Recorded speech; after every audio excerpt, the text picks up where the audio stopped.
श्रीमद्भागवत महात्म्य प्रथम अध्याय। परीक्षित और वज्रनाभ का समागम। शांडिल्य जी के मुख से भगवान की लीला के रहस्य और व्रजभूमि के महत्व का वर्णन। महर्षि व्यास कहते हैं, जिनका स्वरूप है सच्चिदानंद घन, जो अपने सौंदर्य और माधुर्यादि गुणों से सबका मन अपनी ओर आकर्षित कर लेते हैं और सदा सर्वदा अनंत सुख की वर्षा करते रहते हैं, जिनकी ही शक्ति से इस विश्व की उत्पत्ति, स्थिति और प्रलय होते हैं, उन भगवान श्री कृष्ण को हम भक्तिरस का आस्वादन करने के लिए नित्य निरंतर प्रणाम करते हैं। नैमिषारण्य क्षेत्र में श्री सूत जी स्वस्थ चित्त से अपने आसन पर बैठे हुए थे। उस समय भगवान की अमृतमयी लीला कथा के रसिक, उसके रसास्वादन में अत्यंत कुशल शौनकादि ऋषियों ने सूत जी को प्रणाम करके उनसे ये प्रश्न किया। ऋषियों ने पूछा, सूत जी, धर्मराज युधिष्ठिर जब श्री मथुरा मंडल में अनिरुद्धनंदन वज्र का और हस्तिनापुर में अपने पौत्र परीक्षित का राज्याभिषेक करके हिमालय पर चले गए, तब राजा वज्र और परीक्षित ने कैसे कैसे कौन कौन सा कार्य किया। सूत जी ने कहा, भगवान नारायण, नरोत्तम नर, देवी सरस्वती और महर्षि व्यास को नमस्कार करके शुद्धचित होकर भगवत तत्व को प्रकाशित करने वाले इतिहास पुराण रूप जय का उच्चारण करना चाहिए। शौनकादि ब्रह्मर्षियों,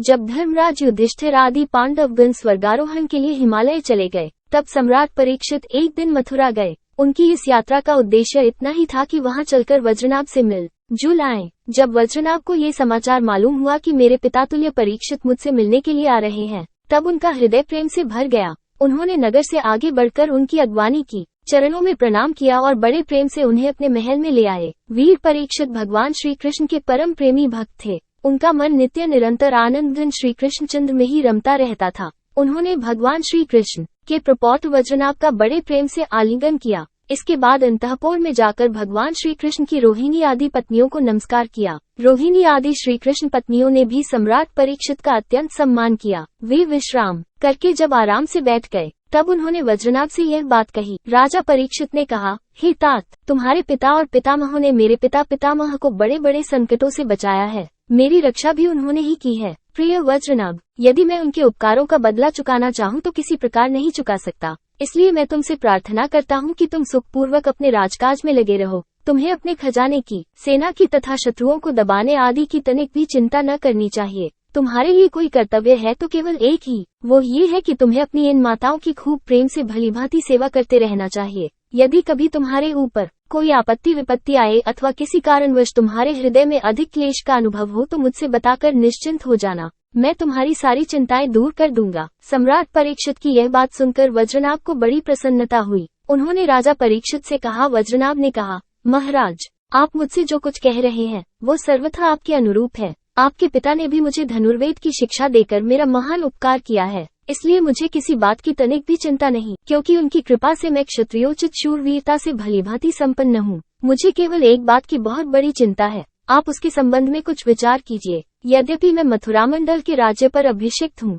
तथापि मैं यहाँ निर्जन वन में ही रहता हूँ। इस बात का मुझे कुछ भी पता नहीं है कि यहाँ की प्रजा कहाँ चली गई, क्योंकि राज्य का सुख तो तभी है जब प्रजा रहे। जब वज्रनाभ ने परीक्षित से यह बात कही, तब उन्होंने वज्रनाभ का संदेह मिटाने के लिए महर्षि शांडिल्य को बुलवाया। ये ही महर्षि शांडिल्य पहले नंद आदि गोपों के पुरोहित थे। परीक्षित का संदेश पाते ही महर्षि शांडिल्य अपनी कुटी छोड़कर वहां आ पहुँचे। वज्रनाभ ने विधिपूर्वक उनका स्वागत सत्कार किया और वे एक ऊंचे आसन पर विराजमान हुए। राजा परीक्षित ने वज्रनाभ की बात उन्हें कह सुनाई। इसके बाद महर्षि शांडिल्य बड़ी प्रसन्नता से उनको सांत्वना देते हुए कहने लगे। शांडिल्य जी ने कहा, प्रिय परीक्षित और वज्रनाभ, मैं तुम लोगों से व्रजभूमि का रहस्य बतलाता हूँ, तुम दच्चित होकर सुनो। व्रज शब्द का अर्थ है व्याप्ति। इस वृद्धवचन के अनुसार व्यापक होने के कारण ही इस भूमि का नाम व्रज पड़ा है। सत्व, रज, तम, इन तीन गुणों से अतीत जो परब्रह्म है वही व्यापक है, इसलिए उसे व्रज कहते हैं। वो सदानंद स्वरूप, परम ज्योतिर्मय और अविनाशी है।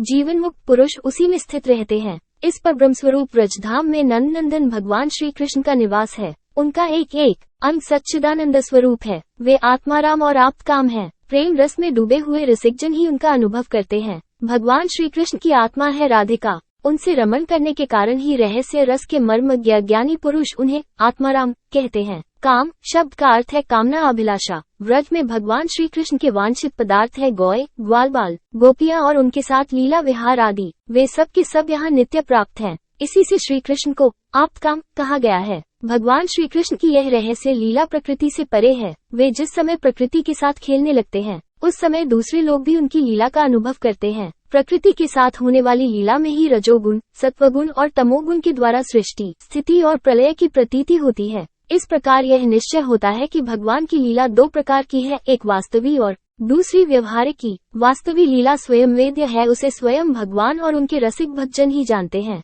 जीवों के सामने जो लीला होती है वो व्यवहारिक की लीला है। वास्तविक लीला के बिना व्यवहारिक की लीला नहीं हो सकती, परंतु व्यवहारिक की लीला का वास्तविक लीला के राज्य में कभी प्रवेश नहीं हो सकता। तुम दोनों भगवान की जिस लीला को देख रहे हो यह व्यवहारिक की लीला है। ये पृथ्वी और स्वर्ग आदि लोक इसी लीला के अंतर्गत हैं। इसी पृथ्वी पर यह मथुरा मंडल है, यही वो व्रजभूमि है जिसमें भगवान की वो वास्तविक रहस्य लीला गुप्त रूप से होती रहती है। वो कभी कभी प्रेमपूर्ण हृदय वाले रसिक भक्तों को सब और दिखने लगती है। कभी 28वें द्वापर के अंत में जब भगवान की रहस्य लीला के अधिकारी भक्तजन यहाँ एकत्र होते हैं, जैसा कि इस समय भी कुछ काल पहले हुए थे, उस समय भगवान अपने अंतरंग प्रेमियों के साथ अवतार लेते हैं। उनके अवतार का ये प्रयोजन होता है कि रहस्य लीला के अधिकारी भक्तजन भी अंतरंग परिकारों के साथ सम्मिलित होकर लीला रस का आस्वादन कर सके। इस प्रकार जब भगवान अवतार ग्रहण करते हैं उस समय भगवान के अभिमत प्रेमी देवता और ऋषि आदि भी सब और अवतार लेते हैं। अभी अभी जो अवतार हुआ था